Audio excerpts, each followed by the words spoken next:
Hello, YouTubers. The front facing me. Alright, that one. But no, that's the left. That's like, I can't see.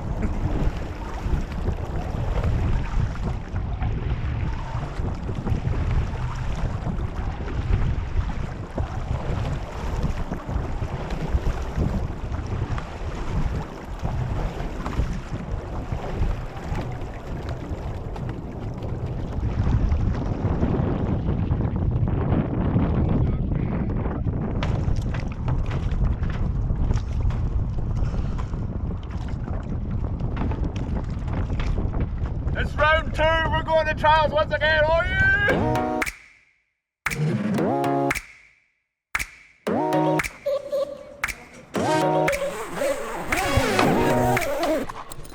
Hello YouTubers and welcome to another episode. As you may have been able to tell from what I just said, we're going to trials this time, round 2, and we get to go and race at Caversham, the Redgrave Pinsent rowing lake where the GB rowing team train, where I actually did train for a little bit when I was on the team a few years ago.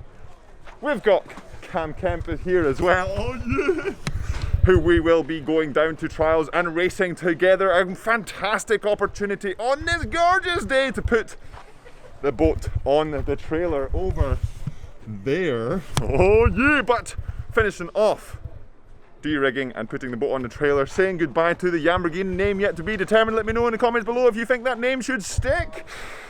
And then we will see you later on travelling to yamsquad. Yeah!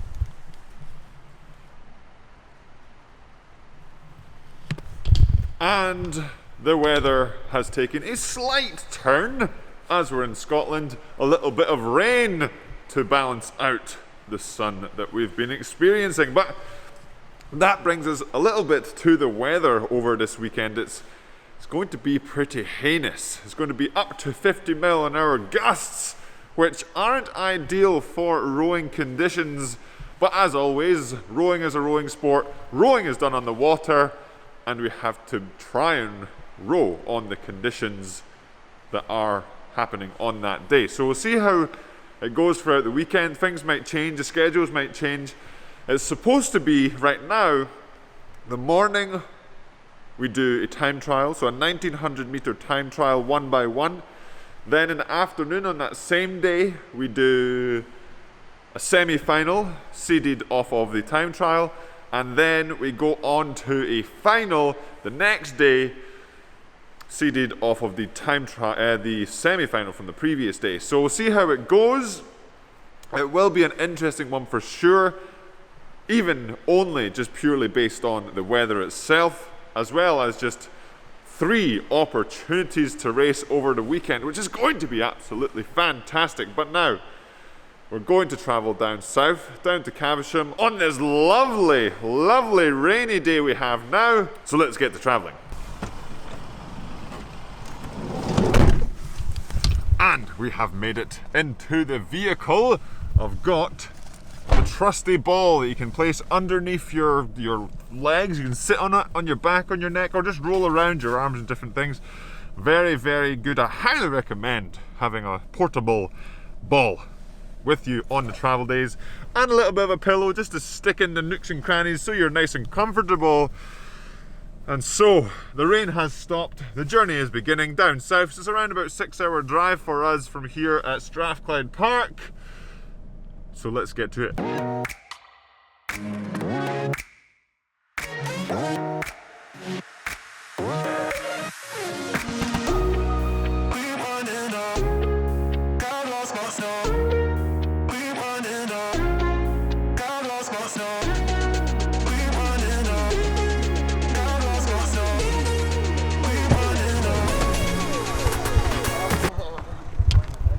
And we've made it to Reading. Oh, now to go stretch the legs after a lovely 55-hour drive.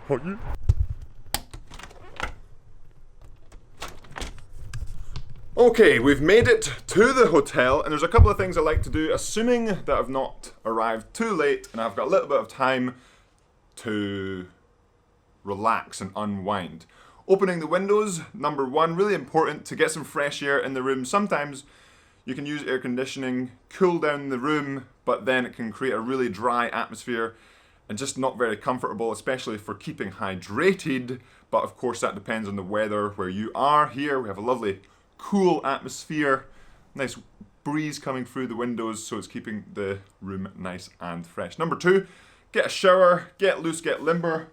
Helped out by the portable ball once again, rolling around. Just when you do travel, it can be really difficult to be in a comfortable position for a prolonged period of time. Generally, you're going to be in an uncomfortable position for most of the travel day, unfortunately. So it's just about maximizing the amount of time that you spend comfortable, and when you are uncomfortable, making sure it's not too uncomfortable. So when you do get to the hotel, a little bit of rolling, trying to undo the possible tightness that may have built up over the travel day, then combine that with a little bit of a walk, or a little bit of getting the legs moving. Some people like to do a bit more in a walk, some people like to do nothing at all. It can be down to you. For me, today, after the travel day, a little bit of rolling, a little bit of a walk. Again, had my shower, freshened up a little bit, feeling better. And then, of course, food is really important on a travel day as well. Even though you're not doing much on a travel day, you are still moving quite a lot, so fueling up properly is really important. So make sure that is on the priority list for you. But for today, that is it really for travel day. Fueled up, ready to go for tomorrow. We've got another day before the trials start, and the weather is supposed to be pretty heinous tomorrow, up to 50 mile an hour gusts tomorrow, where it will start to hopefully calm down. So probably an indoor session tomorrow, but I'll let you know when we get there. That's a future Yam Squad to look forward to. So see you tomorrow. And we've made it to the next day. We're on bay in the car park outside to get the legs moving, hidden or sheltered by the van and some containers, just to make sure that the wind is happening right now up here around us doesn't blow me off bay while I'm getting the legs moving. But as always on the day before trials, for me it's not about doing lots of work. All the work that I've done previously, whether it's technique work, whether it's fitness work, strength work, any kind of work to make yourself better for a trial or for a test, that's done prior to the day before the trial or test. You can't make yourself fitter, you can't make yourself stronger. So this is all about just making sure the body's loose and awake, and so when you do get to the test, you do get to the trial, whatever it is that you're doing, that it's not just a big shock to the system. And when I get some exercise in during the day, it means that I'm not sort of agitated and fidgety and wanting to do something throughout the entire day. So part mental, part physical. For me to get on bay, just half an hour, 40 minutes, some bursts, just feeling a little bit of a sweat. Since we're outside, might be a bit difficult to get a sweat on, but good just to get the heart pumping, legs moving, and a little bit of just chilling out time with bay. So let's get to it.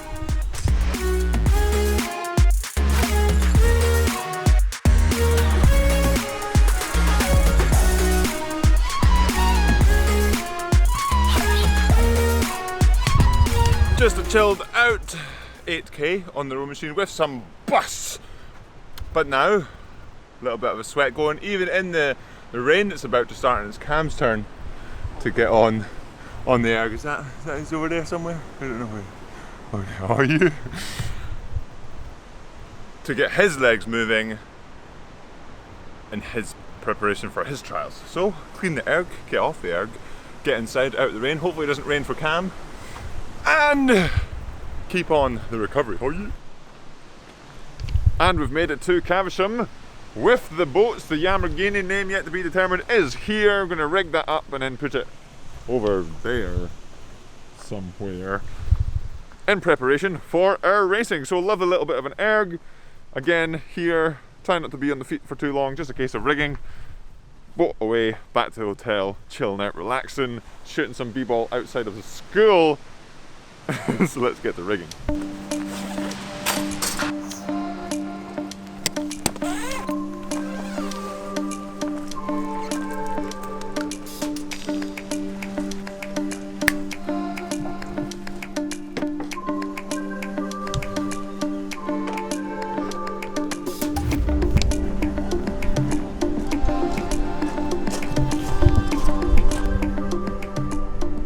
And the Lamborghini, name yet to be determined, is nice and secure. Let me triple double check.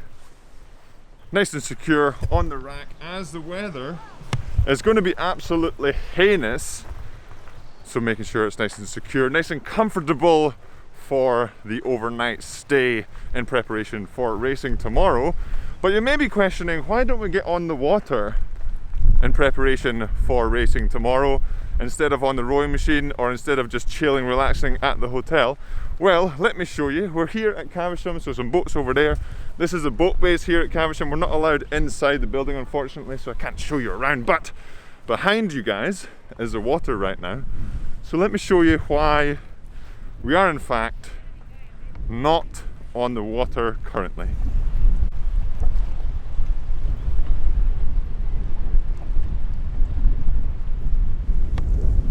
So, not ideal conditions to row on, especially in the single. And as good as my rough water condition rowing sculling is, I'm not sure if I could really do much damage in these conditions. But on the plus side, if you can row in these conditions, if you can keep your blades off the water, oh, it's an opportunity to go fast, real fast. So if it calms down a little bit, which it's supposed to be doing over the next day or so, we'll have, fingers crossed, a cross-taily wind that could push us down the track enough but not upset the water too much. But that's for future Yam Squad to look forward to, and myself as well. Fingers crossed the water does improve enough so we can actually get some decent racing in, but we'll soon find out. So I will see you tomorrow. After today, it's just going to be more relaxing, more chilling out, preparation, a little bit of visualization for the racing. It's going to be slightly different. Well, we don't 100% know the schedule yet, so it's going to be, if it's sticking to the normal schedule that we thought it was going to be, it's going to be slightly different than the trials last time. So it's going to be over 2 days rather than one. And with it being over 2 days, there can be a little bit of strategy going into the racing. When it's over 1 day and you have less racing, then strategy almost goes out the window and you just go full yam all the time and go to it. Especially when the wind's like this, even though this water looks quite a bit flatter. When the wind's like this, conditions can make the course a bit uneven.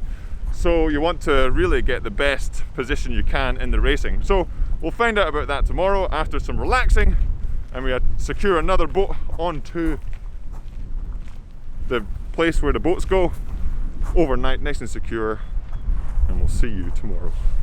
And we've made it back to the next day. We've made it back to where the Lamborghini, name yet to be determined, is sleeping. And as you can tell, I'm not sure if you can tell from this water, hopefully you can tell from this, the water is looking much, much better, and it's actually rowable for today's trials. So, like I said yesterday, and probably a few times actually, we were waiting on the schedule, seeing if it was going to be changing. The weather tomorrow is supposed to be a bit rubbish, so today is going to be the whole trial. So we're going to time trial in the morning and then a final in the afternoon, which is seeded from the time trial itself, which is very similar to the last trial. So I've had some practice at this type of thing, and like I said about strategy and whatnot, the strategy changes depending on sort of the schedule. So today's strategy in the time trial, do as well as I can, go as fast as I can, and then in the final, go as fast as I can.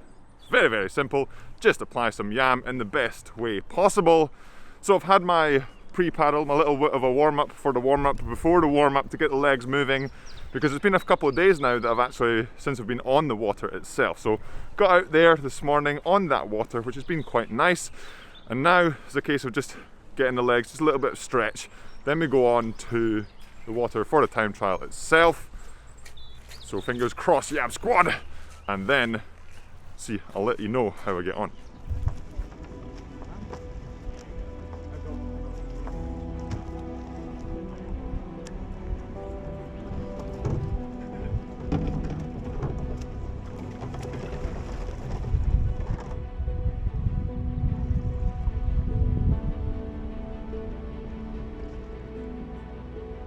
Number 61.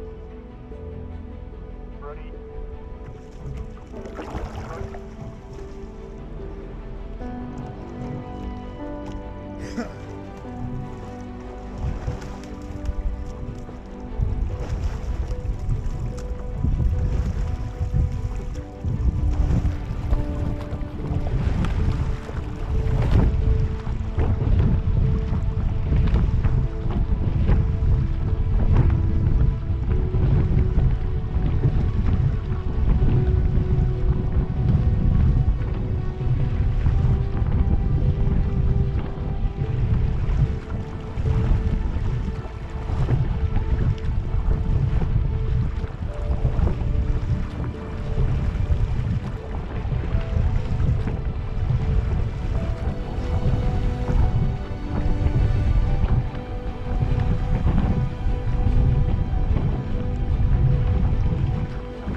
Alright, Yam Squad, we've made it off the water after the time trial. We don't know the results yet, so I'm going to have a little bit of an assessment before my judgment is clouded by the results of the race themselves.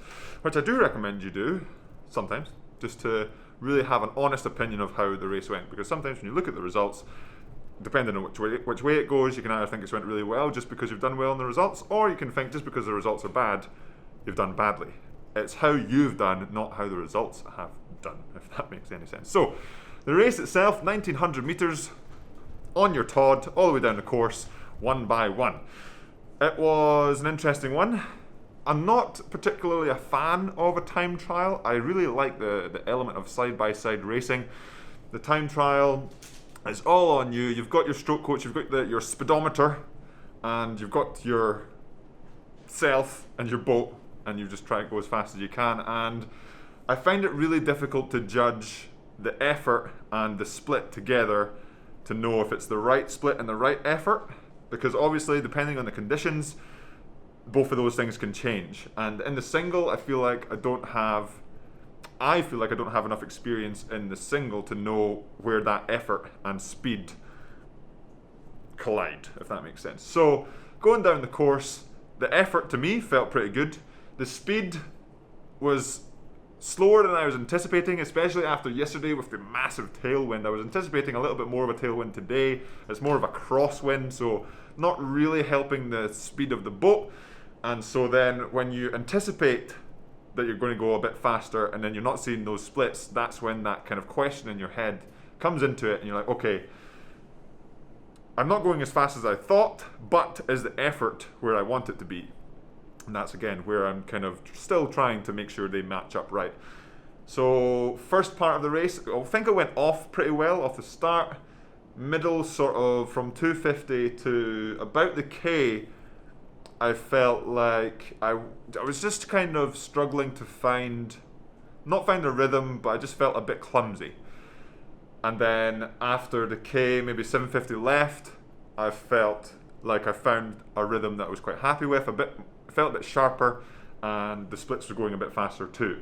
So whether that was because the conditions were changing down the course, or because I literally was rowing a bit sharper down the course, that is where I'm kind of still thinking, and that's maybe you can tell. Let me know in the comments below from the video that you've just seen, and I will look at the video as well when I'm editing to see, was I sharper, was I not? So now, after the race, we're waiting on the results being posted. We've got a lovely view here over Caversham as the World Cup 3, they're having a time trial as well for the boats for the World Cup 3. So it'll be interesting to see how their races go, how their times compare to our times, and obviously just chilled out, relaxing before the final, and depending on the results will depend on what the finals we race in are. So, fingers crossed, Yam Squad. I'll let you know when I find out the results. Oh yeah. And we've made it outside. We've got an absolute beauty of an afternoon here at, we're not at Strathclyde, where are we? Caversham, at the Redgrave Rowing Pinsent Lake here in Caversham. So we've got the results now for the time trial, out on a little bit of a walk after a little bit of relaxation post time trial, and I ended up in 6th place on the time trial, which is interesting, behind a couple of people that I beat in the previous trial, but I came 6th, which means I'm in the A final. And 6th place for me, I wanted better than that, but it kind of highlights for me what I was just talking about, that idea of effort and speed matching up together. The effort, I did, it was the fastest last 500, where I think that effort and that speed were matching up quite nicely, but whereas my first sort of 1K was around 10th or so, so it didn't really match up right at all. So in the final, I'm going to use the people around me to hopefully match that up a little bit more. Having the people around you, you can say to yourself, okay, I'm through the 500, wherever position, and then I'm going to sit taller, I'm going to push the hands down, I'm going to rate a bit higher, whatever it is, I'm going to push harder, and you can see maybe the wind changes as well, so the speed actually gets slower, but relative to the people around you, you can see if you get faster. And that's what I really like about this side-by-side racing, is you can really sort of use the people around you to know how fast you are going, and that doesn't happen in the time trial. So that's for future Yam Squad and myself to look forward to in the future, is working on that time trial, working on the things that it's really kind of figuring out how I can match that effort and speed together. How do I know that the effort and speed that I'm going and doing is the proper effort and speed, if that makes sense? But now, a little bit more relaxation, a little bit more just chilling out while we prepare for the A final here at Trials. So, I'm going to just probably walk up to the 750 here, and then walk back down to the building, and then get on the water. So I'll see you there, Yam Squad. Oh yeah!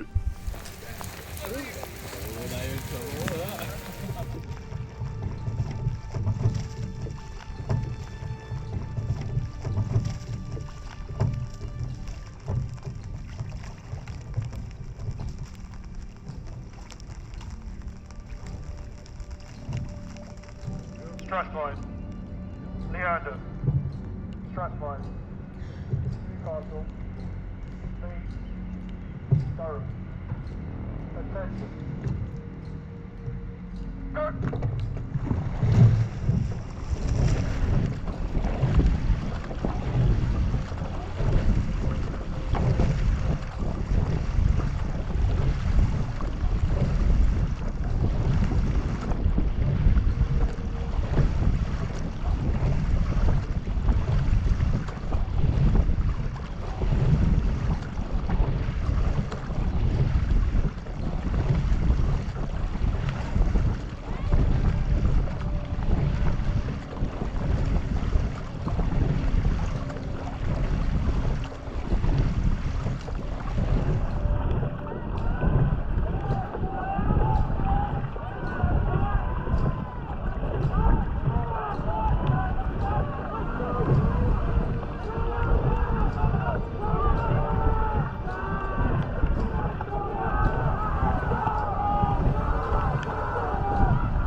And we've made it back inside after the racing, after finishing the A final in second place, if you haven't figured out already from the title.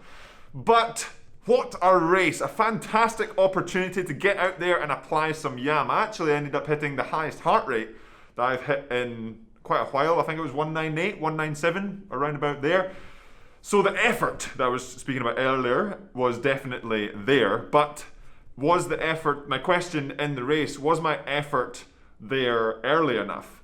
Because in the race itself, I'm not sure if you'll be able to tell from the footage, I was down by quite a good bit in the sort of first 750, first K. My first 500 was a reasonable speed compared to what I've done off the first 500 previously, but just not very quick compared to everyone else. I was 5th or 6th off the line.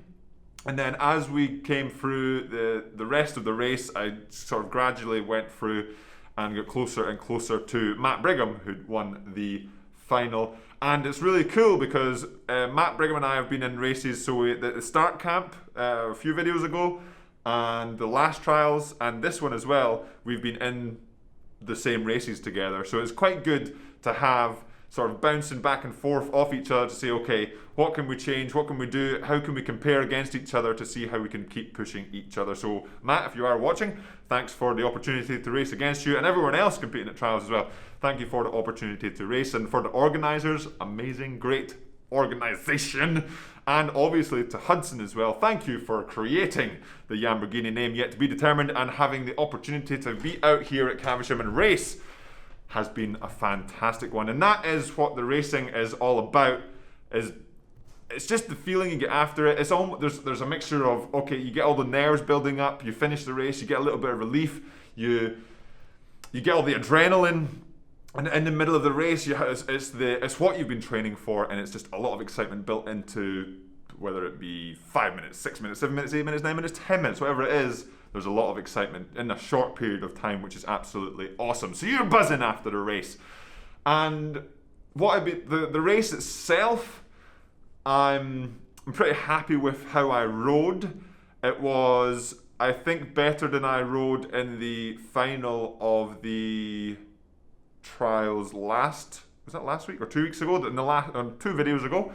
And so we're making improvements, yamsquad, which is the key. You don't always have to win to say you've made improvements, although winning does sort of help a little bit with the mindset. But if you can get past that and say, just because you didn't win doesn't mean it's a failure, you can look at what your performance is rather than the outcome. So, or if that makes sense, how you performed rather than the outcome. And so I definitely rated higher in that piece. I was approaching, probably averaging 37, and at the end I was pushing 40 plus. And also the fact that I was in lane 1 and the winner was in, I think, lane 5 on the other side of the course, which is mostly my fault for coming 6th in the time trial. So that's something I have to work on, is like I spoke about earlier, that effort, speed, matching, and also the efficiency to make sure that I'm not just feeling like I can't push any harder when in actuality I can. And I think that can tie together quite nicely. If I can get that time trial, speed, effort related matching together, it will help the time trial as well as the sort of post-start, maybe like next 750 in an actual side-by-side race, because that's where the weakest points are. I was the fastest in the last K on the water in the single, but that doesn't matter because I was slower in the first K. So figuring out that first K, it's not a case of just trying harder, pushing harder. It's more a case of figuring out the efficiency side of things, and again, tying that effort and speed efficiency combination together, if that makes sense. Let me know in the comments below if you've noticed anything in the racing, or even just if you've enjoyed this video. And as always, Yam Squad, at the end of the video, hopefully you enjoy the view here at Caversham. What a wonderful landscape we have here. The tents there for the COVID safe training regulations, and the water itself, thank goodness it stayed much better. As we saw yesterday, it was heinous. Today it stayed pretty much flat calm with some wind pushing you around. Absolutely amazing opportunity once again. So hit that like button if you haven't already, subscribe if you haven't already, hit that notification bell if you haven't already, and I will see you in the next episode. Oh yeah.